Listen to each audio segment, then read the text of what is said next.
One is, I think personal finance should be a mandatory subject, irrespective of the field that you choose.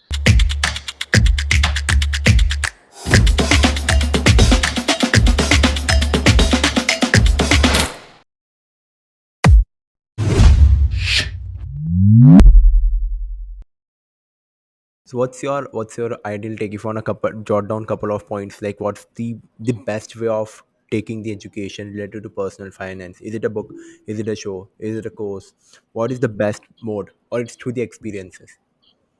I think one thing is, it again happens on parallel tracks. One is, I think personal finance should be a mandatory subject in our Hmm. formal education. Irrespective of the field that you choose, whether it's in, and there are different levels of personal finance as well, right? Taxation is also a part of personal finance. That's something that can be covered much later. But things about, just inflow and outflow of money, saving money, right, are things that can be covered much earlier, like in primary school, right, up to your 10th standard. Taxation and things like this could be covered in your college years. So I definitely feel the inclusion for, the need for inclusion of personal finance in your formal education, and also feel parallelly on the track, right? Um, you know, Parents take care in Indian households, right? Parents take care of all of your finances, at least up until you graduate, right? Hmm. Um, don't get me wrong. It's their way of showing love, right? They want to protect you. They've probably, Yeah. just want to give you more than they always had, and they come from a good place, right? But it handicaps us significantly, right?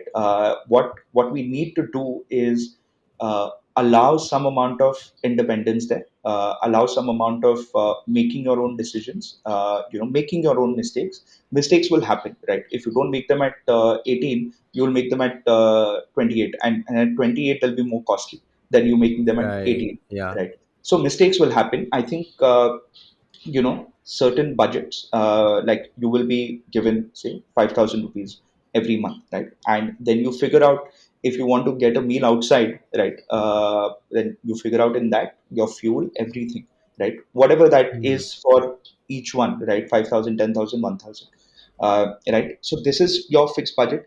I think from an early age, if you start budgeting, if you start managing that 5,000 rupees, right? Say you have your birthday coming up in 3 months, and you want to take your friends out, right, Hmm. for dinner, right? Then you know that probably you're going to need about 3,000 rupees in that, right? So then every month from this month, can I start putting 700, 800 aside, Yeah. right? This kind of planning, right, subconsciously just starts developing the mind, and as soon as that happens, this is just going to be replicated onto, like, that 5,000 becomes 5 lakhs later, right? This is going to be replicated, but you will understand the fundamentals of money, the fundamentals of inflows and outflows of money, right? And which is critical.